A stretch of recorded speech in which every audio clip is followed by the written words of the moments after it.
Suspect on the west side. We've got details on what happened.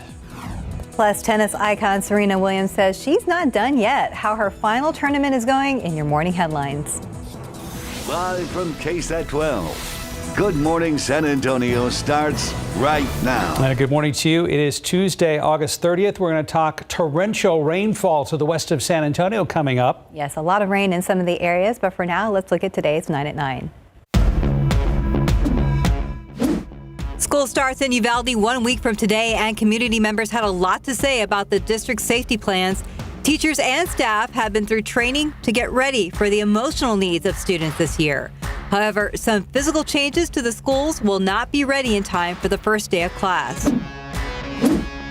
At the White House, President Biden says his Safer America plan includes a, quote, assault weapon ban. The push for the bill comes after Atlanta police arrested 26 alleged gang members. They're charged with crimes targeting wealthy people, including some pro athletes and celebrities. A grocery store employee is being credited with saving lives in Oregon. He died trying to disarm a shooter who also killed a customer before taking his own life.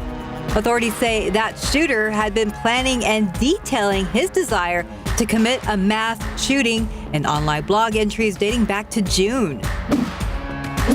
The city of Jackson, Mississippi, declaring an emergency because of a water crisis affecting up to 250,000 people. Officials warn the city will be without water indefinitely because the water treatment plant has failed after flooding hit the region hard Sunday and Monday. The National Guard is distributing bottled water to the community.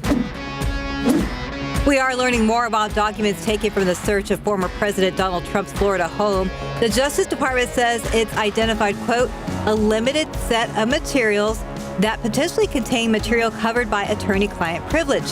They also confirmed U.S. intelligence officials are reviewing the documents for classified materials. A new study says there's been an increase in accidental poisonings of young children involving small lithium batteries. The consequences of a child eating one of these batteries can be deadly. Kids younger than 5 were at highest risk, especially toddlers between 1 and 2. Experts urge parents to securely store the batteries and quickly dispose of them after use. Your cell phone carrier might know more about your daily life than you realize. The FCC says the country's largest wireless companies know where you are every time you make a phone call or use your data connection. And they routinely hold on to that location information for months. In some cases, they provide it to law enforcement, whether you like it or not. Getting paid or making payments could soon be even faster. The Federal Reserve plans to launch a new electronic payment system next year called FedNow that would allow for near-instant, around-the-clock transfers for things like paychecks or bill payments. The current system, which can sometimes take days for funds to be available, handled close to $73 trillion in transfers last year. Tennis icon Serena Williams made a triumphant return to the U.S. Open, winning her first match behind the support of nearly 24,000 fans in the sold-out arena. Williams still has a challenge ahead of her. She will face the number 2 player in the world later today. And that's today's 9 at 9. A quick look outside with live cam. We're at 80 degrees right here. It looks pretty calm for now, Sarah, but things should change. Well, there will be scattered downpours this afternoon around San Antonio, but the big weather story is that we've actually seen quite a bit of flooding across parts of the Hill Country and the Edwards Plateau out to the west. Now, the good news is the rainfall rates from these storms are starting to really lighten up. You can see the transition from very heavy rain to a more lighter to moderate rain shield, but there are plenty of flash flood warnings in place. There's a flash flood warning out in Real County, Edwards County, northern Kinney County, and northwestern Uvalde County. That's in effect until about 10:45. And we've got another flash flood warning for parts of western Bandera County until 11:30. Over 6 inches of rain has fallen in western Bandera County. I also want to take a look out toward Del Rio right now. Del Rio has been dealing with some flooding this morning. School was delayed by 2 hours because of some flooding on the roads. Flash flood warning until 9:30 this morning out in Valverde County. Parts of that area have seen over 3 inches of rainfall. Right now, though, the heaviest of the rain is falling near Brackettville. Again, these rainfall rates are pretty impressive when you look at rainfall rates anywhere from about 3 to even up to 6 inches of 7+ inches of rain. If this was to park right over Brackettville, that's how much rain would fall. Again, we're seeing this slowly start to lighten up a bit around the areas that are currently under flood warnings, but Eagle Pass, you're about to get some torrential rains. I wouldn't be surprised if a flash flood warning comes out for Maverick County as well. I want to take a quick look though at the aquifer later on today. We'll take a look at that. Sorry about that. I want to take a look at today's forecast for San Antonio. We'll be looking at scattered showers and storms in the afternoon, about a 40 to 50%. Here's the aquifer. The aquifer is down 0.8 foot over the past 24 hours. And when we look at the pollen count, molds in Fall Elm are moderate. More on how much rain has fallen out west and what we can expect around San Antonio coming up. Hey, Sarah, and we did see some of those school buses out in Del Rio that saw a delay as well. So just remember to drive carefully, turn around, don't drown. There was some water out there that we were reporting from the Bandera County Sheriff's Office. They're now reporting that that has cleared out and you can drive safely through there, but always use caution. Now let's get a look here in the metro area where we are seeing some dry roads. Things look fine right now. You can see 35 north of Loop 410.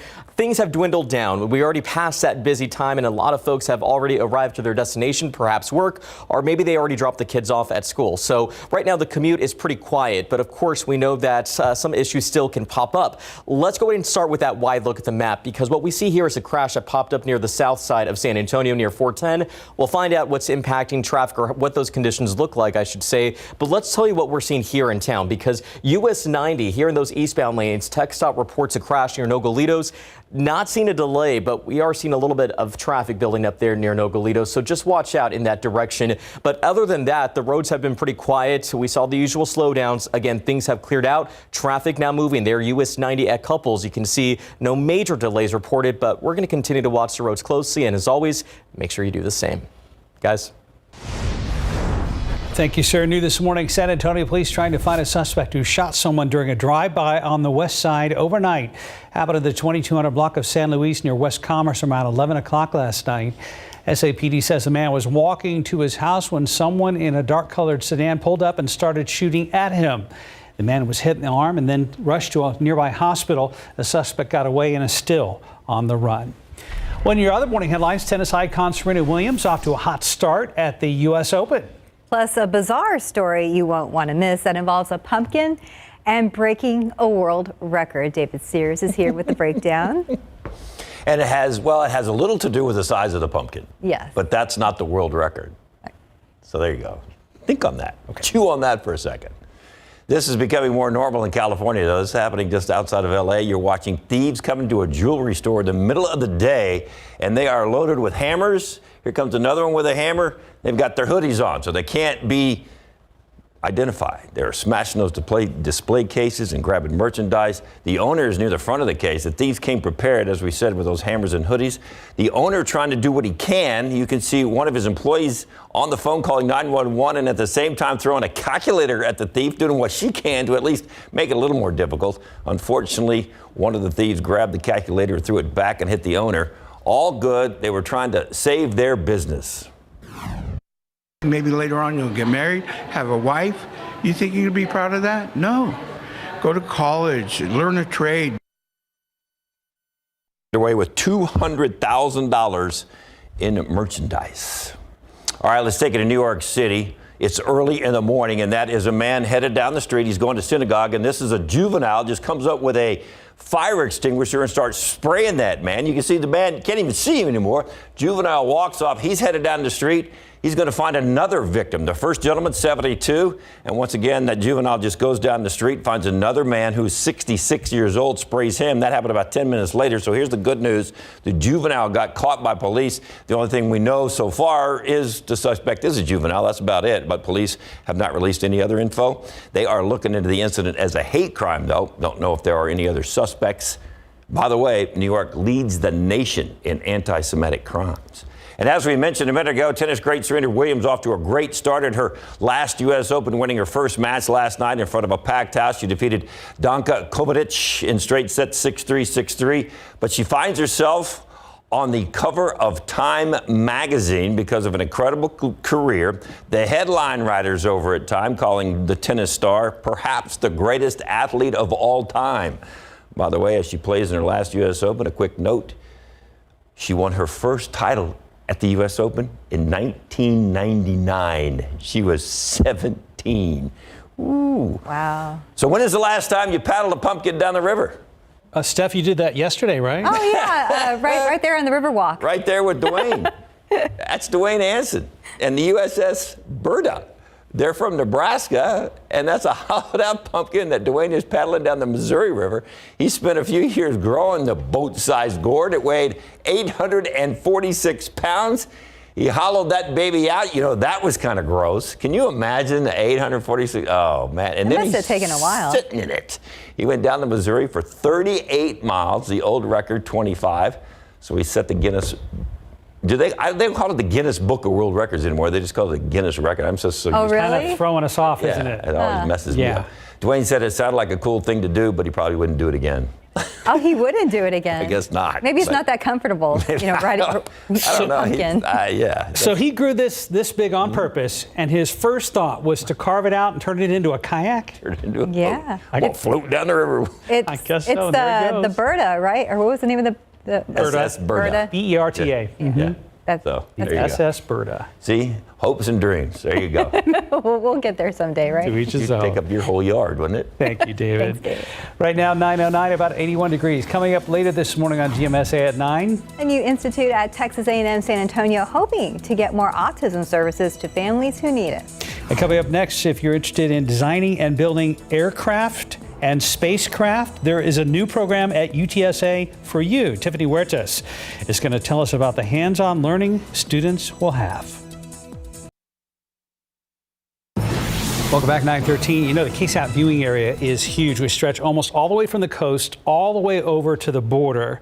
And that's where they've had some slow rolling thunderstorms all morning long. Yeah, a lot of rain out in Del Rio and western Bandera County this morning. That's exactly right. A lot of the areas that feed into the rivers out west are getting some very soaking rains.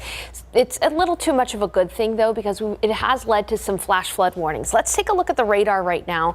And as you can see, most of the rain is well to the west of San Antonio, across the Edwards Plateau and the Hill Country. Now, the good news is that for the areas that are under these flash flood warnings, much of the heavier rain has stopped. And so areas like Del Rio, which were dealing with torrential downpours, are now just seeing some light to moderate rain. But there are still some areas that are seeing very heavy rainfall right now, namely Bracketville in Kinney County and northern Maverick County. You can see just how heavy this rain is there, and near Eagle Pass. So Eagle Pass, you're seeing a ton of torrential rainfall here at the moment. Again, if you see that your location is under a flash flood warning, please avoid any kind of low water crossings. And if you do see water on the road, the phrase we use is turn around, don't drown. It's just not worth it. Again, I want to take a look here at some of the impressive radar estimated rainfall totals. Let's go ahead and look first into western Bandera County. As we zoom in here, there's this tiny area of purple right between Tuff and Vanderpool. Take a look at this. Radar estimated rainfall totals of 6 inches, and that fell in just a couple of hours. All right, as we zoom out a little bit more, we can take a look at radar estimated rainfall out near Camp Wood. And again, anywhere you see these purples, that's where we see radar estimates of up to about 6 inches between Barksville and Camp Wood. And then finally, out toward Del Rio. Del Rio, you have been dealing with a lot of rain early this morning. Some areas here, like near Laughlin Air Force Base, up to about 4 inches of radar estimated rain. Again, most of this is still to the west. In San Antonio, it is currently mostly cloudy and 82 degrees. It feels like 88 because of the very high humidity. And as we look at the winds are from the south at about 10 miles per hour. Take a look at satellites and temperatures out there. We're dealing with, again, temperatures generally in the 80s.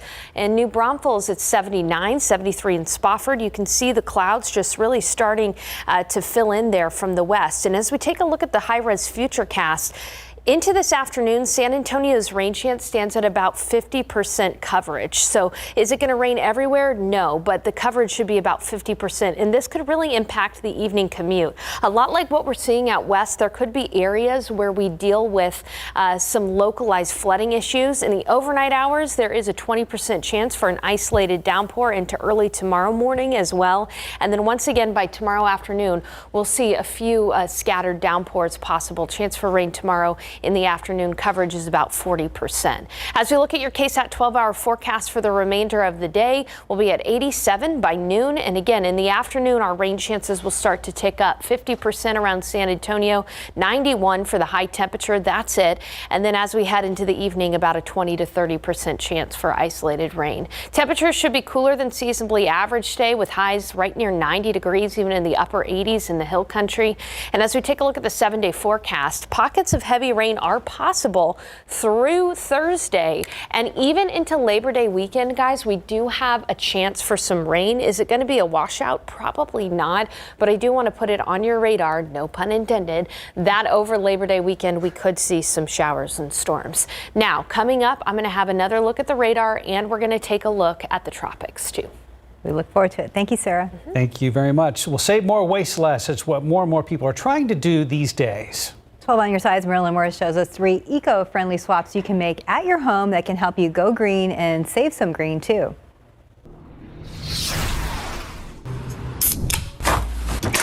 Look familiar? Some habits burden the budget and the environment, but some simple swaps can help both. The first is as easy as changing a light bulb. Replacing your old incandescent bulbs with new LED light bulbs. These can make a big dent in your electric bill. Another way to take those savings further is to actually replace them with smart bulbs. By programming smart bulbs to turn on and off at specific times, you can eke out extra savings. Smart bulbs can be pricey up front, though. This one from Wise is easier on the wallet than others. Next, if you're a fizz fan, you can save money with a soda maker. Say you drink a liter of seltzer a day and it costs about 90 cents. Swap for this $80 SodaStream Terra and it will pay for itself in 4 months. Finally, paper towels. If these are soiled with food, you can put them in the compost, but they do not belong in the recycling bin. That means a lot of them end up in the trash. Paul Hope tried out several alternatives. My family and I were going through close to 24 rolls of paper towels a month. Reusable paper towels offer a paper-free alternative that's better for the earth and that saves money. These from Mio Eco towels are biodegradable and absorbent, but Paul prefers these super inexpensive washcloths, cheaper to use, and they get the job done. Marilyn Moritz, KSAT 12 News. 19 minutes past the hour, 82 degrees. And coming up next, a new institute at Texas A&M San Antonio hoping to get more autism service to families who need it. We'll look at what's being done in just a moment. Welcome back, 9:22 this morning. If you're interested in space exploration or the use of technology here on Earth, there is a new master's degree program at UTSA just for you. This fall semester, a Master of Science degree in aerospace engineering is being offered that will prepare students for a successful career designing aircraft, spacecraft, and more. Tiffany Huertas joins us live from UTSA with the details. Tiffany, what type of hands-on learning and training will these students get? Students have access to different labs, including this one right here. Just check it out. Here, students are able to do and test different things in this wind tunnel, capable of simulating airspeeds of up to Mach 7 or 7 times the speed of sound. To talk more about this, we have Professor Chris Combs. Good morning. Talk to us about this wind tunnel. Good morning. Thanks for coming and checking this thing out. So this is a really unique national resource. We're one of only a few schools in the country that has a hypersonic wind tunnel on campus. Like you said, this is a Mach 7 wind tunnel facility where we can do hypersonic aerodynamic testing for the Air Force, NASA, the Navy, all kinds of other sponsors, and really understand how vehicles are going to behave at these extreme speeds. What skills are students learning here? The thing I like to say is that students wear a lot of different hats when they work in this lab. Sometimes they're doing aerodynamics and they're doing the hardcore physics and the math, but they're plumbers, they're electricians, they're writing code, they're doing data processing and image analysis, they're working with these cameras and learning how to use optics. So there's a very broad skill set that they learn, and they have a lot that they can take with them to the workforce when they graduate. When they graduate, what type of jobs can they go into? all kinds of things in the aerospace industry. We've had students graduate, go to Boeing, Lockheed, Johns Hopkins, APL, NASA.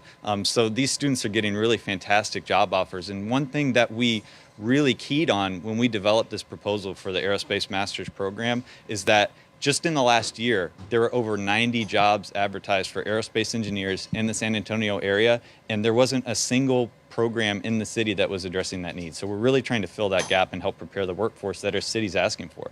What type of impact do you think this is going to have?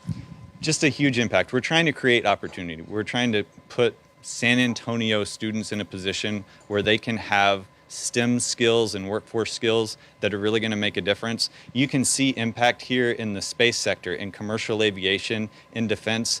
There's a huge need for aerospace engineers right now, and we're trying to address that.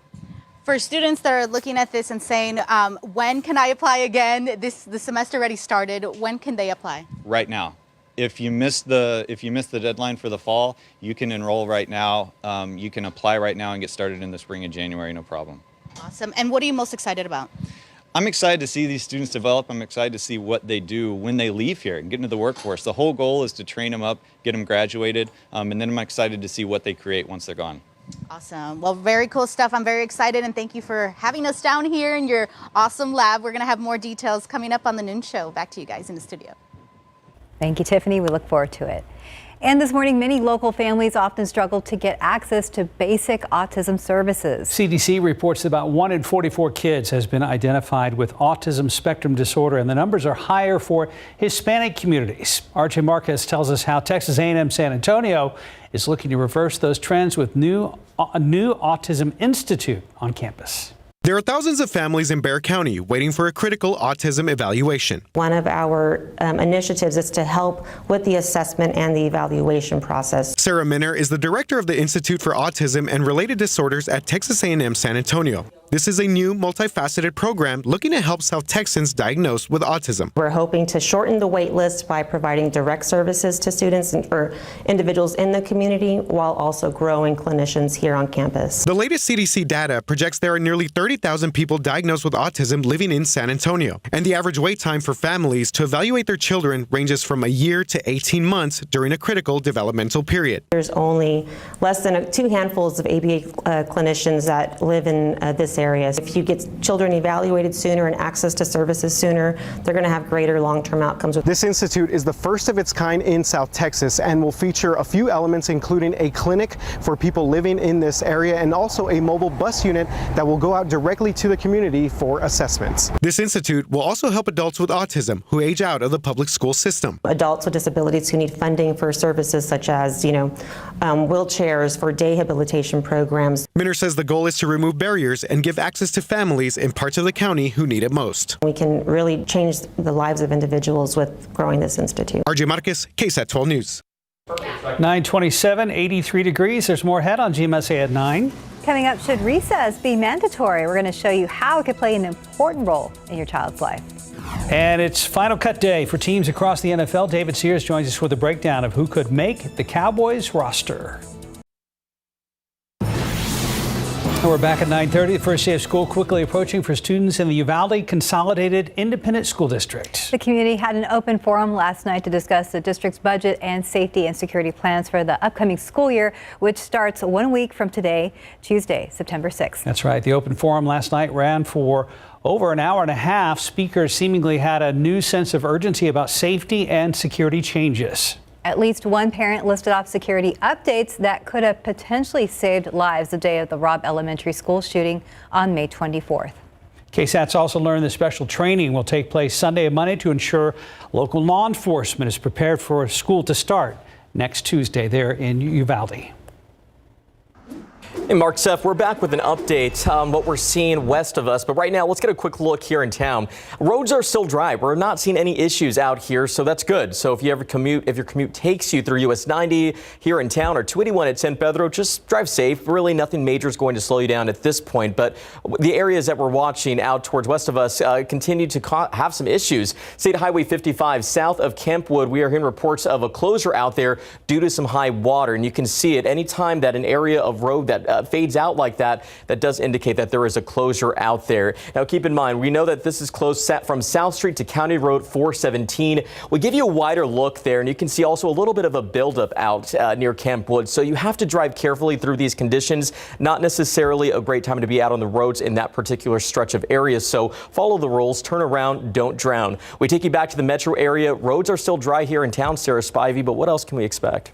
Yeah, again, that area that is experiencing the flooded road conditions is well west of San Antonio, right on that Edwards and Real County line. You can see between Barksdale and Camp Wood, there's Highway 55. Anywhere you see these purple colors, that's where over 6 inches of rain has fallen, and that's why that highway is closed. What I want to do right now, though, is I want to take a look at where most of the heavier rain is. As I zoom out, you can see and orient yourself again. Here's Kerrville, so this is west of Kerrville, right on that Edwards and Real County line. That's where we had that flash flood warning in effect until 10:45 for those flooded roadways, low water crossings. The important thing to remember whenever you're under a flash flood warning is to avoid any kind of flooded water roadways and low water crossings. Much of that heavy rain now is falling near Bracketville and Eagle Pass. And as I put this in motion, what you can notice is how slow these heavy torrential downpours are. That's why we're starting to see some issues with flash flooding out west. Even in Del Rio area, that flash flood warning has been allowed to expire, which is some good news. Now, coming up in the forecast, we're going to talk about what we can expect here in San Antonio. Will this line make it to the Alamo City? And as you can see, there's still some isolated showers and storms developing around the San Antonio metro area. That forecast coming for you soon. Mark. Thank you, Sarah. San Antonio police trying to find a suspect who shot someone during a drive-by shooting on the city's west side overnight. Happened at the 2200 block of San Luis near West Commerce around 11 last night. SAPD says the man was walking to his house when someone in a dark-colored sedan pulled up and started shooting at him. The man was hit in the arm and taken to a hospital. Suspect got away and is still on the run. She is accused of tampering with payment logs, specifically the ones at Rodriguez Park. Ex-Constable Michelle Barrientos Vela back in court for week 2 of her trial. The judge is hoping to have this wrapped up later this week. Yesterday, her former deputy took the stand. Deputy Kelvin O'Neill says he repeatedly worked security at Rodriguez Park in 2018 while still a reserve deputy. That's important because that would be a violation of the Texas Occupations Code, which restricts the types of peace officers that can work these jobs. On top of that, O'Neill testified the then constable did not pay him. I would say probably about anywhere between 8 and 10. 8 and 10 times? Mm-hmm. During that time, were you ever paid? No, ma'am. The testimony matters because now the jury's heard allegations against Barrientos Vela that are in addition to what she's criminally charged with. If convicted, she faces up to 10 years in prison. And now to a quick update on monkeypox. More cases have popped up in Bexar County. Metro Health confirming 2 more since Friday, so that brings us to 27 total cases. We are also getting an update on COVID-19 testing, so you can find it right now under the COVID tab on KSAT.com. Meanwhile, San Antonio being recognized on a national scale. The U.S. Secretary of Labor wants to replicate resources like the city's Ready to Work program across the country. Now, the program helps pay for students' tuition and connects them to financial aid programs. The goal is to get students into high-demand jobs in industries like manufacturing, finance, and construction, and healthcare. The U.S. Labor Secretary got a first-hand look at some of the training at St. Philip's College. This program, there's no question, should be a model for the rest of the country, not could be.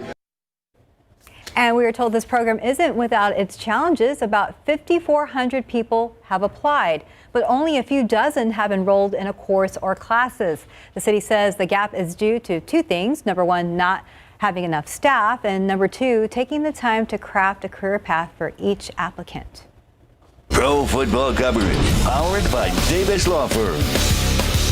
Well, this morning it's one of the most important and stressful days for NFL players hoping to make a team's roster. Plus, we're getting ready for UTSA's first week on the gridiron as they look to defend their conference title. David Sears joins us now with the latest. David, are you ready for more football? Always. That was just a prelim to the rest of the season on Saturday, wasn't it? That's great stuff. But we're still a week and a half away from the start of the NFL season, but the Cowboys and the rest of the NFL have major decisions to make today, because today is cutdown day, and that's when all the NFL teams have to slim their rosters down to 53 players. However, some of the moves have already leaked out. The Cowboys have already told quarterback Ben DiNucci that he is one of those cuts.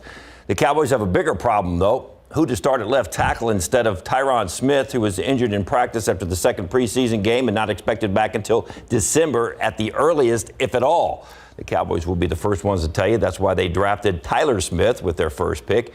If for some reason Smith is not ready for the challenge, Jerry Jones says they will use someone in-house to fill the void and not bring in another player for that position.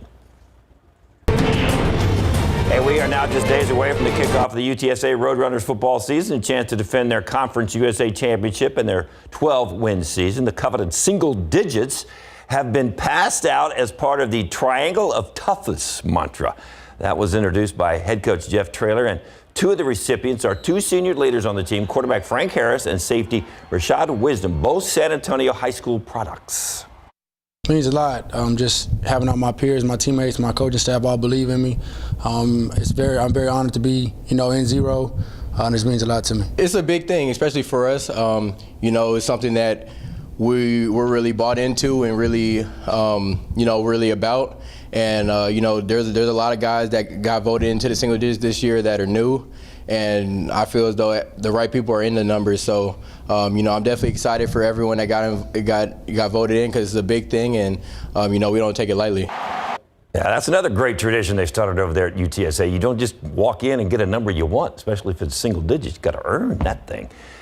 Now all that needs to happen is for the Dome to be packed Saturday for the Roadrunners 2:30 kickoff against Houston. What a great way to start the season for UTSA, a big challenge. And by the way, back to the Cowboys cuts.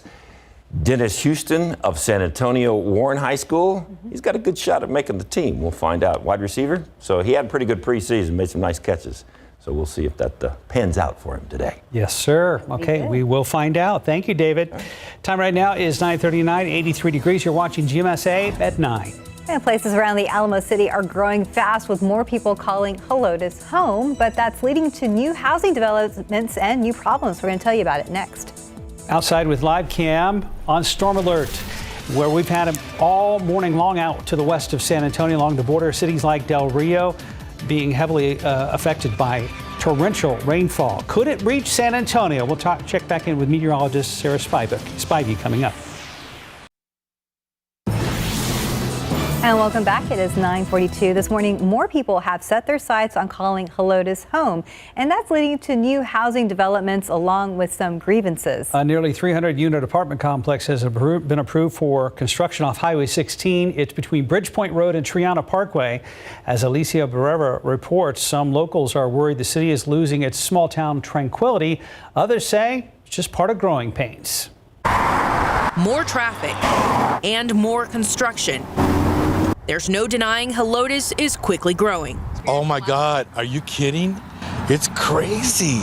And local business owners like Kyle Benavides say there are no signs of it slowing down. We've seen a huge increase in traffic and people just stopping by. Soon, 4 commercial businesses along with Ranch Creek Apartments will be built in front of the Triana neighborhood off Highway 16. How are you going to stop it? For now, the Bexar County Commissioner's Court voted to delay the construction of nearly 300 apartment units. I'd like to make a motion that we postpone this to a later date. This after several Helotes neighbors voiced their concerns and more than 1,000 signed this online petition in opposition. But the city of Helotes, as well as engineers, have already approved these plans, which means that really this pause is only for the developer and community members to reach an agreement. However, no timeline has been established. Residents say they're worried about wildlife, drainage, and traffic. As there is a curve in the road further north on Highway 16, this has the potential to increase the risk of accidents with more traffic entering the highway. Yet according to the Director of Public Works for Bexar County, the traffic impact analysis was also approved. It does front a state highway, which is TxDOT's jurisdiction. They did review the traffic impact analysis. There are 2 entrances and exits on that property itself. Alicia Barrera, KSAT 12 News. And we've got a lot of rain in the area, a lot in western Bandera County this morning.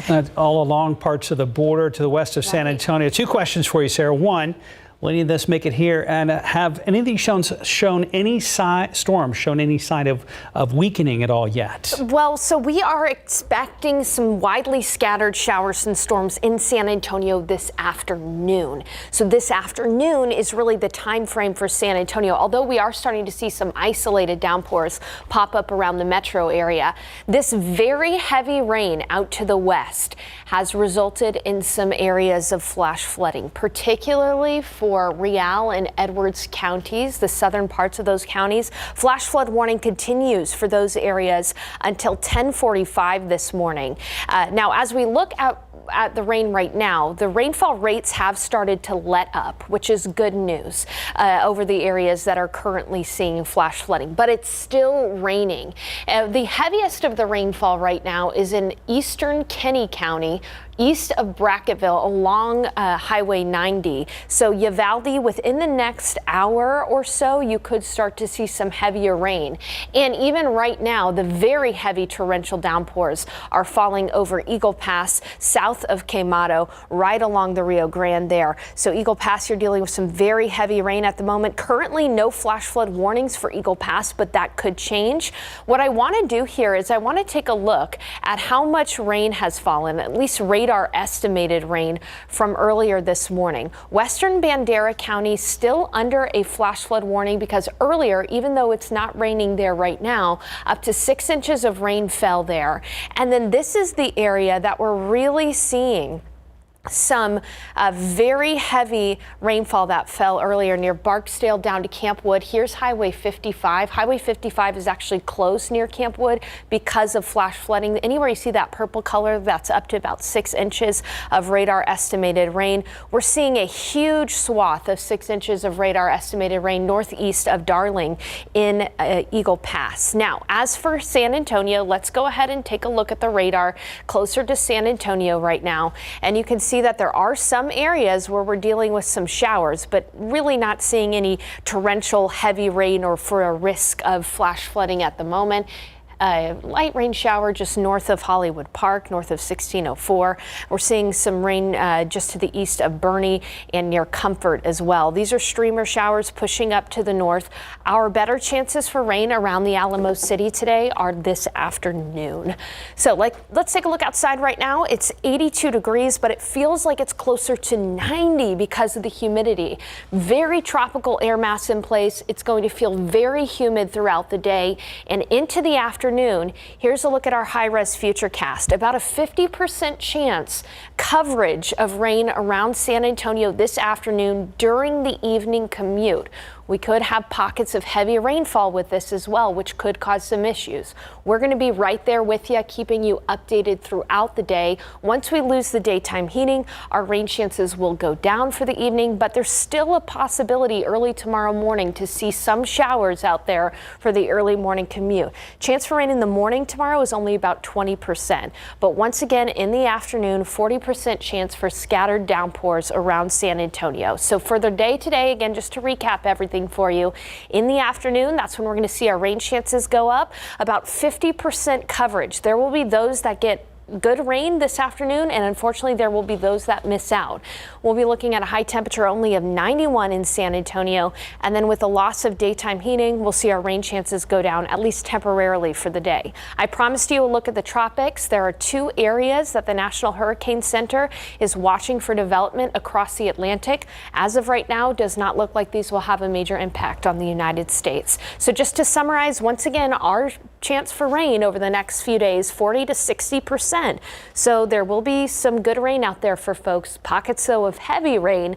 As we head into Labor Day weekend, I want you to be aware that there will be the potential for some rain over Labor Day weekend. Saturday's 81 should say 91. That was a mistake on my end. Okay. Oh, yes. Yeah, but at least it's in the low 90s. We'll take that. Yes. Thank you, Sarah.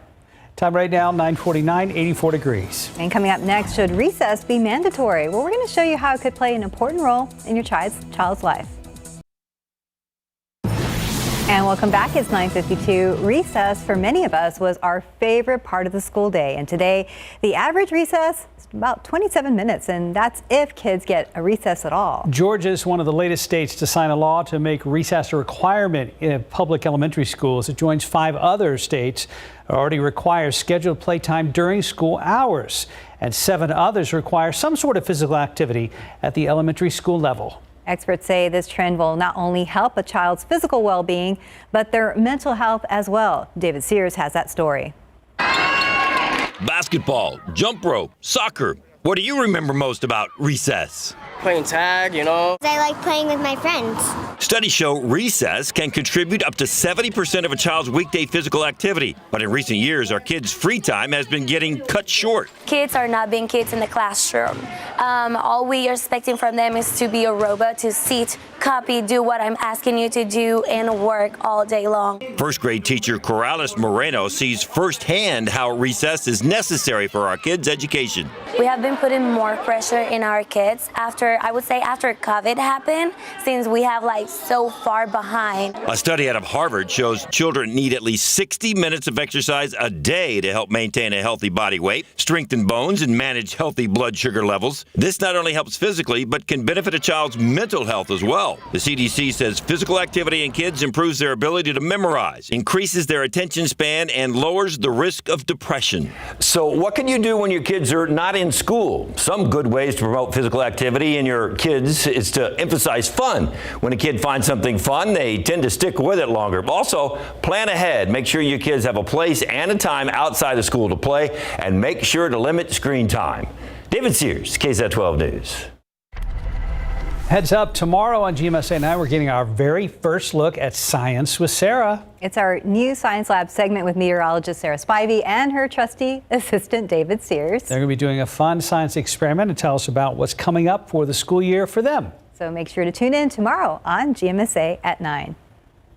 Really looking forward to that. It's going to be fun. Out to the west, we are dealing with some flooding. Flash flood warnings in place anywhere you see the green boxes there. So just make sure to avoid any roadways, flooded roadways, if you are in a flash flood warning. As you can see, most of that rain is well west of San Antonio. We are seeing some pop-up showers around the metro area.